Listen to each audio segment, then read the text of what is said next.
Good morning friends. आज बघा किती सुंदर अशी फुलं मिळालेली आहे.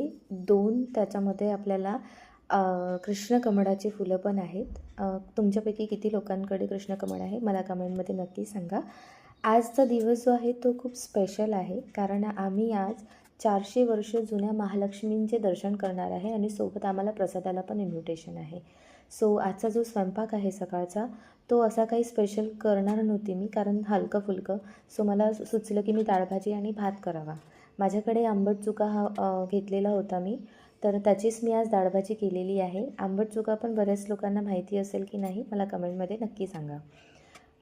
एक टोमॅटो आणि थोडं लसूण पाकळ्या मी टाकते जेव्हा मी नेहमी डाळभाजी बनवते. माहिती नाही, थोडी टेस्ट मला वेगळी येते त्याने. कढीपत्ता आपल्या अंगणातच आहे, त्यामुळे एक कढीपत्त्याची छान मी हे तोडून आणली आणि आपण त्याला आता फोडणी देऊया छान. अथंग माझा जो मुलगा आहे तो बिलकुल पण तिखट खात नाही, त्याच्यामुळे मला बिना तिखटाची अशी डाळभाजी त्याच्यासाठी स्पेशल बनवावी लागते. तर मी त्याच्यामध्ये थोडं तूप घालून तशीच बनवते. तुमच्यापैकी किती लोकांना तुपाची डाळभाजी आवडते मला कमेंटमध्ये ते पण नक्की सांगा. आणि त्यानंतर मी थोडीशी फोडणी वगैरे दिली. संध्याकाळी थोड्या वेळासाठी म्हणजे आम्ही मंदिरात गेलो, तर मंदिरात गेल्यानंतर माहिती पडलं की स्वामींचं जे मंदिर आहे त्याला कुलूप होतं. थोडं डिसअपॉइंटमेंट झालं, पण ठीक आहे ना, कधी कधी चालते आहे. काकू कुठे गेल्या असतील. त्यानंतर मंदिरात भोलेबाबांचं दर्शन केलं आणि स्वामींच्या तुम्हाला सांगितल्याप्रमाणे मंदिराला कुलूपच होतं, त्याच्यामुळे आम्ही बाहेरून दर्शन घेतलं आणि परत आलो.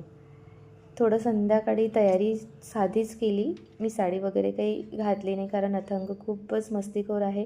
त्याला सांभाळणं म्हणजे खूप कठीण होऊन जाते मला साडी घातल्यावर. तर मी सिम्पलसा असा ड्रेस वेअर केला आणि वेणी घालून आम्ही तिथून निघालो.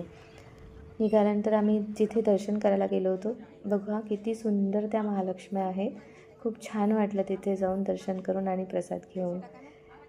बाहेर अथंगला आम्ही पाळण्यात बसवलं आणि लगेचच पाऊस आला, तर परत आतमध्ये गेलो. नंतर आम्ही आणखी एका ठिकाणी गेलो आणि पुन्हा दर्शन घेतले. थँक्यू.